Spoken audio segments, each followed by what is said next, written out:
C మొన్న 'రాజా సాబ్' release అయింది. అందరూ గూడా బాలేదని ట్రోల్ చేశారు.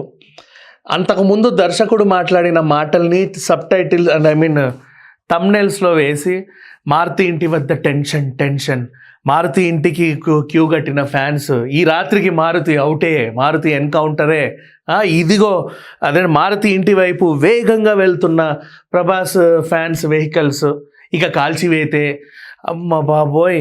1 కాదు 2 కాదు ఎన్ని. అండ్ నిర్మాత వచ్చి సారీ ప్రభాస్ నీకు ఫ్లాప్ ఇచ్చా, మారుతి మొహం వేసి సారీ ప్రభాస్ నీకు అనవసరంగా ఫ్లాప్ సినిమా తీసాను, నన్ను క్షమించు. ఏంటి ఇవన్నీ? అందుకే బయటకు వచ్చి హ్యాపీగా మాట్లాడాడు. అంతకుముందు కూడా మారుతి గారు పడుకున్నారు అంటే అయిపోయినట్టేనా, సినిమా అటకెక్కేసినట్టేనా అని.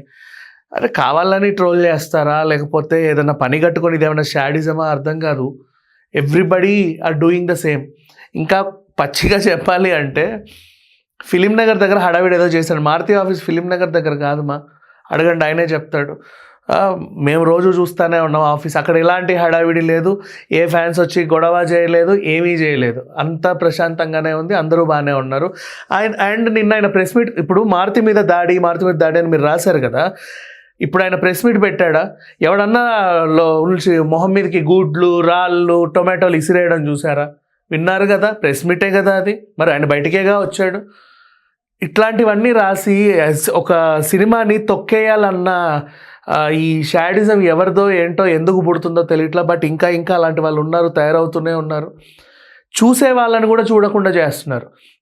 అండ్ ఇంకొకటి ఏంటి, ఆ మూవీ రూల్స్ సైట్లో హెచ్డి ప్రింట్ వచ్చిందని చెప్పేసి ప్రచారం చేస్తున్నారు. అంటే ఏంటి, అందులో చూడాలి, వీడెవడు థియేటర్కి వెళ్ళొద్దన్న మీ ఫీలింగ్.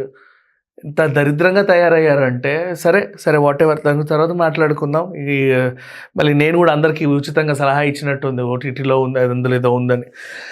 ఇక ఇది పోతే ఈయన చెప్పిన విషయం ఏంటి, వింటేజ్ లుక్లో ప్రభాస్ని, అంటే ఆ ఓల్డ్ ఏజ్ పెద్ద చుట్టున్న ప్రభాస్ గెటప్ లేదు. అండ్ మనకి అంతకుముందు ఇట్లా ఉల్టాలో ఒక ఫైట్ చూపించారు కదా, అది లేదు.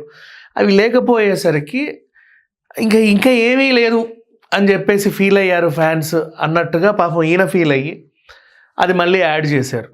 సరే చూడండి అని. అండ్ అది నిజం. ఇక్కడ పొరపాటు ఏం చేశారంటే మారుతి గారు, నిజంగా చెప్పాలి అంటే అది ఆ సీన్స్ చాలా బాగుంటాయి, మీరు చూస్తే చాలా థ్రిల్ ఫీల్ అవుతారన్నారు. మరి అంత బాగుండే సీన్స్ కట్ చేయడం కూడా తప్పే కదా. అంత రన్ టైం ఉంది, ఇంకో 4 నిమిషాలు పెంచుకుంటే ఏమైంది? లేదు ఇంకెక్కడన్నా ఏదైనా ట్రిమ్ చేసి ఉండాల్సింది. ఇప్పుడు ఫర్ ఎగ్జాంపుల్ మిరాయి సినిమా మీకు గుర్తుందిగా, మిరాయి సినిమాలో వైబ్ ఉంది సాంగ్ చాలామందికి రీచ్ అయింది, హిట్ సాంగ్. ఆ పాట సినిమా ఫ్లోని ఎక్కడన్నా అడ్డుకుంటుందేమో అని చెప్పి తీసేశారు థియేటర్లో. మనకేమైనా అనిపిస్తే తీసేయచ్చు, తప్పలేదు. చాలా ఉన్నాయి బోల్డ్ అన్ని సినిమాలు, మనం ఇట్లాంటి సాంగ్స్ లేకపోతే ఇంకేదో కట్ చేసినాం, ఎవరు ఏమీ అనుకోరు. కొన్ని రోజులు అయిన తర్వాత మళ్ళీ వాటిని అడిషనల్గా యాడ్ చేసామనుకోండి, బాగుంటుంది. మేబీ వీళ్ళ స్ట్రాటజీ అది అయ్యి ఉండొచ్చు నిజంగా చెప్పాలంటే. అంటే పుష్పలాగా రిలీజ్ రోజు టాక్ ఉండి కొన్నాళ్ళు బాగా ఆడిన తర్వాత, ఫస్ట్ 10 days ఏదో ఉంది కదా మనకి ఒక ఆఫర్, అది ఆడిన తర్వాత నెక్స్ట్ సెకండ్ వీక్లో అడిషనల్ సీన్స్ యాడ్ చేసి మళ్ళీ రిలీజ్ చేస్తే ఇంకా ఏదైనా ఉంటుందని అనుకున్నారేమో, లేదంటే ఫస్ట్ డేనే అందరు డిసప్పాయింట్ అయ్యారని చెప్పేసి ఇప్పుడు సెకండ్ డే యాడ్ చేశారు, వాట్ ఎవర్. బట్ ఇప్పుడు నుంచి అయితే థియేటర్లో మీరు యాడ్ చేసినటువంటి ప్రభాస్ సీన్స్తో పాటే సినిమాని కూడా చూస్తారు. ఇక్కడ విషయం ఏంటంటే, ఒకసారి సినిమాని సెన్సార్ బోర్డుకి అంటే సెన్సార్కి ఇచ్చిన తర్వాత మనం దాన్ని మళ్ళీ మార్పులు చేర్పులు చేయడానికి ఉండదు. ఇప్పుడు వీళ్ళు మళ్ళీ యాడ్ చేయాలన్నా కూడా పాపం వీళ్ళు మళ్ళీ సెన్సార్ బోర్డు దగ్గరికి వెళ్ళి అనుమతులు తీసుకొని ఎక్కడెక్కడో లెటర్లు రాసి ఇచ్చేసి మొత్తానికి రిలీజ్ చేసుకోవాలి. అయినా వేగంగా ఆ పనులన్నీ చేసి అందులో నిమగ్నమై ఉండి మీకు ఇంకా ఎంటర్టైన్మెంట్ అందించాలన్న తపనలోనే డైరెక్టర్స్ క్రియేటర్స్ ఉంటారే తప్పితే మిమ్మల్ని ఇబ్బంది పెట్టాలనో, థియేటర్కి వచ్చి మిమ్మల్ని అందరి మొత్తం తలుపులన్నీ మూసి ఏదో చేయాలనో ఉండదు. ఇంకా వీళ్ళ ప్రమోషన్స్ కూడా ఒకసారి అఖండ సినిమా అనుకుంటా ఆడే టైంలో సడన్గా కరెంట్ తీసేసి రాజా సాబ్ అని అలా తీశారు. బోలెడంత ప్రమోషన్స్ చేసుకున్నారు. ప్రమోషన్స్ చేయలేదని ఎవరు అనడానికి లేదు. చివరికి ఈవెన్ ప్రభాస్ గారు కూడా సందీప్ వంగతో ఇంటర్వ్యూ, ఇంకెవరితో ఇంటర్వ్యూ లాస్ట్ ప్రీ రిలీజ్ ఈవెంట్లో 10 నిమిషాలు మాట్లాడాడు మొన్న ఒక ఈవెంట్లో. సో ప్రమోషన్స్ వైజ్గా ఎక్కడా ఏం తగ్గల. వీలైనంత వరకు నిర్మాతలు కానివ్వండి, డైరెక్టర్ కానివ్వండి, హీరోయిన్స్ కానివ్వండి, హీరో కానివ్వండి, అందరూ కూడా దగ్గరుండి ప్రమోషన్స్ చేసుకున్నారు, చాలా బాగా చేసుకున్నారు. ఇకపోతే ఇక సినిమా ఏమైనా ఇబ్బంది పెట్టిందంటే ఏమీ లేదు, పుష్కలంగా ఉంది, పరిపూర్ణంగా ఉంది, హ్యాపీగా చూడొచ్చు. హారర్ ఎలిమెంట్స్ అంటే హారర్ సినిమా అంటే ఏంటి, హారర్ భయపెట్టిందా లేదా, కామెడీ ఉంటుంది నవ్వించిందా లేదా. ఏ హారర్ సినిమా అయినా ఒకటే కాన్సెప్ట్ కదా. ఎక్కడ స్టార్ట్ అయినా సరే అందరు వెతుక్కుంటూ ఎక్కడో ఒక పాడుబడ్డ బంగ్లాలోకి వెళ్ళాలి, హీరోయిన్స్ ఉంటే హీరోయిన్లను పట్టుకెళ్ళాలి, ఎందుకంటే ఏదైనా పాటకో దేనికో పనికి వస్తారు కాబట్టి. 4 హారర్ కామెడీ అనుకో, 4 కామెడీలను కూడా తీసుకెళ్ళి అక్కడ లాక్ చేయాలి. ఇది కూడా అలాగే స్టార్ట్ అయింది, పెద్దగా ఏమీ ఇదే లేదు. కాకపోతే ఆ మైండ్ గేమ్ వీళ్ళు తీసుకెళ్ళినటువంటివి ఎంచుకున్న కొన్ని అంశాలు ఏవైతే ఉన్నాయో, క్లైమాక్స్ ఖచ్చితంగా డిఫరెంట్గానే ఉంది, 100% డిఫరెంట్గానే ఉంది. ఇంతకుముందు వచ్చిన హారర్ సినిమాల్లాగా అయితే లేవు.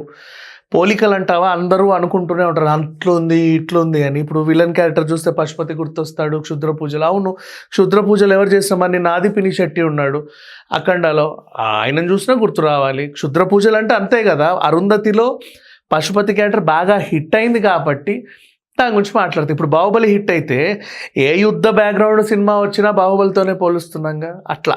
అండ్ ఎక్కడ గంజాయి స్మగ్లింగ్ వచ్చినా, ఎక్కడ ఎర్రచందనం వేసినా ఇది పుష్పలాగుంది అంటాం. That's all. ఒక సినిమా బాగా జనాల్లోకి వెళ్ళిందంటే నెక్స్ట్ ఆ తరహాలో ఏం వచ్చినా సరే ఆ సినిమాని ఎగ్జాంపుల్ తీసుకోవడం అందరికీ ఉంటుంది. వాయిస్ ఓవర్ ఏమో కిష్కిందపురిలా ఉంది, డబ్బులు దాచేది అలీబాబా అరడజన్ దొంగల్లాగా ఉంది, అదేమో అట్లుంది, ఇదేమో ఇట్లుంది ఉంటుంది. మా సినిమా ప్రతి సినిమా కూడా ఏదో ఒక సన్నివేశమో ఇంకేదో ఇంకో సినిమాని పోలినట్టుగానే ఉంటుంది, 100% అలాగే ఉంటుంది.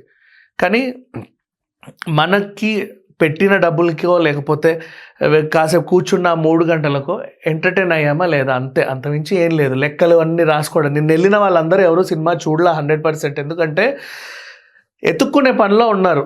ఇది అక్కడిది, ఇది ఇక్కడిది, ఇది. ఇంకా నువ్వు సినిమా ఎక్కడ చూసావు మరి? సినిమా చూడనప్పుడు నీకు రివ్యూ ఇచ్చే అర్హత ఎక్కడి నుంచి వచ్చింది? స్లోగా వెళ్తే సినిమా అర్థమవుతుంది. ఓహో, ఇది ఇలా తీసింది, వీళ్ళు ఇలా తీయాలనుకున్నారా. ఫస్ట్ డే ఫ్యాన్స్ అరుపులు కేకలు ఉంటాయి, మీరు కూడా అన్నీ వెతుక్కునే పనిలో ఉంటారు. ఏవో అడ్డమైన ఎక్స్పెక్టేషన్స్ అన్ని పెట్టుకొచ్చి ఆ తెర మీద రుద్దేసి అది లేదేంటి ఇది లేదేంటి అని జడ్జిమెంట్లు చేస్తారు. ఇవన్నీ ఉన్న తర్వాత సినిమా ఎక్కడ ఎక్కుద్ది ఫస్ట్ డే? అది ఎక్కడప్పుడు మళ్ళీ వీళ్ళు పబ్లిక్ టాక్ ఇవ్వడం వద్దు. మెల్లిగా సినిమా హ్యాపీగా చూడండి, ప్రశాంతంగా చూడండి, ఫ్యామిలీతో చూడండి, మీకు ఖచ్చితంగా అర్థం అవుతుంది. అర్థం కాకపోతే ఎవరైనా అర్థం చేసుకున్న వాళ్ళు అడగండి, నష్టమే ఉంది, తప్పే ఉంది. సో ఇప్పుడు రాజాసాబ్ మీ అనుకున్నట్టుగానే వింటేజ్ ప్రభాస్ ఆ లుక్ అయితే యాడ్ అయిపోయింది. అంటే సంజయ్ దత్ గారిని అంత ఇదిగా చూపించిన తర్వాత మళ్ళీ ప్రభాస్ని ఇంతగా చూపించాక మళ్ళీ ఆగేటప్పుడు ఎందుకు ఇదెందుకని మేబీ వాళ్ళు ఏమైనా అనుకున్నారేమో. ఇప్పుడు ఈ అతికింపు ఏదో చూస్తే కదా మనకు అర్థమవుతుంది ఇది ఎందుకు తీసుంటారు అని. అప్పటికీ కూడా వాళ్ళు చెప్పారు పార్ట్ 2లో ఉంది, ఇంకా మాకు పార్ట్ 2 అనేది ఒకటి ఉంది, కావాలంటే అందులో ఏదైనా చూపిస్తాము అని. బట్ ఆగలేకపోయారు. తప్పేం లేదు, అందరికీ ఆతృత అనేది ఉంటుంది. ఇప్పుడు పుష్ప ఉంది ఫర్ ఎగ్జాంపుల్, ఆ అడవిలో ఎన్కౌంటరు, గాల్లో 10 రౌండ్ల కాల్పులు, కూంబింగ్ ఆపరేషను, అడవిలో పులి వెనక్కి రావడం, 2 అడుగులు వెనక్కి వెళ్ళడం, ఇవన్నీ చూసారా? ఎంత పెద్ద సినిమా, ఊరందరూ గొడవలు చేయడం, అది కనీసం ఒక 3-4 నిమిషాల షార్ట్ ఫిలిం లాగా అప్పుడు వచ్చింది.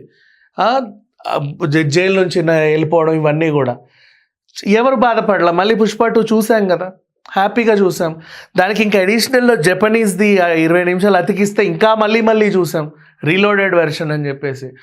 ఇట్లా కూడా ఒకవేళ స్ట్రాటజీ ప్లే చేస్తే టీము అది కూడా అర్థమై ఉండకపోవచ్చు. ఏదేమైనా రాజాసాబ్కి వచ్చిన ఇబ్బంది అయితే ఏమీ లేదు. నిర్మాత అయితే సేఫ్. వీకెండ్ కలెక్షన్స్ భారీగానే వస్తున్నాయి. 2 తెలుగు రాష్ట్రాల్లో మాత్రమే దీని టాక్ గురించి నెగిటివ్గా మాట్లాడుతున్నారు. కానీ ప్రపంచవ్యాప్తంగా వేరే భాషల్లో, హిందీలో కానీ, కన్నడ కానీ, తమిళ్లో కానీ ఎక్కడ ఇబ్బంది లేదు, హ్యాపీగా ఆడుతుంది. లాంగ్ రన్లో ఈ cinema maybe 500 CR or 600 CR దాటినా కూడా ఆశ్చర్యం లేదు. Thank you so much.